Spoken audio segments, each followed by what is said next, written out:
Napapansin niyo ba kung gaano kabilis ang oras? Nagmamadali ang takbo ng araw. Hindi natin napapansin ang dami ng nagbago. Pahirap ang buhay. Pero ang taong may Diyos, hindi sumusuko. Gaano man kabigat ang pinagdadaanan.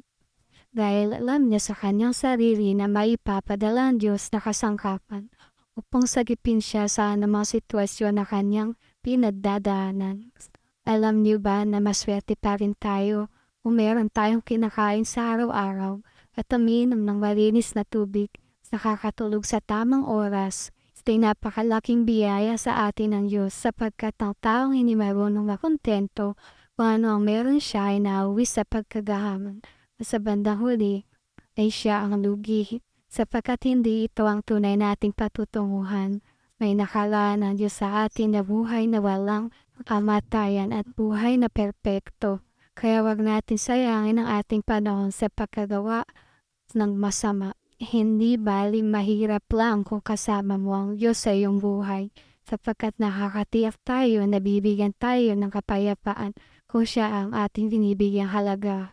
Pagpasalamat natin ang ating buhay at lagi tayo tumawag sa Diyos, pagkat kahit ang mga ibon kayang ipadala sa iyo ng Diyos kung ikaw ay nasa dusa, hindi niya kailanman tayo pababayaang nag-iisa.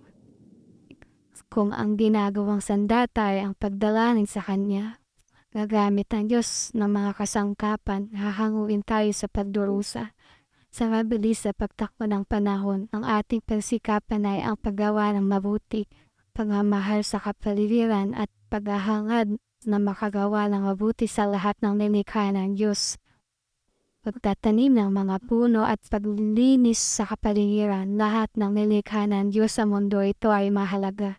Kung hindi natin pahahalagahan ang mga biyayang binigay sa atin ng Diyos, ito'y babawiin niya sa atin. Kaya maging isang mabuting halimbawa tayo sa iba sa pagpapahalaga sa kalikasan at sa kapaligiran. Anumang mabuti na ibinahagi natin sa mundo, tayo din na makikinabang. Simulan natin ang pagmamahal sa kapwa at sa lahat ng nilikha ng Diyos. Kung mabuti ang ating itinanim, ito din ang ating aanihin.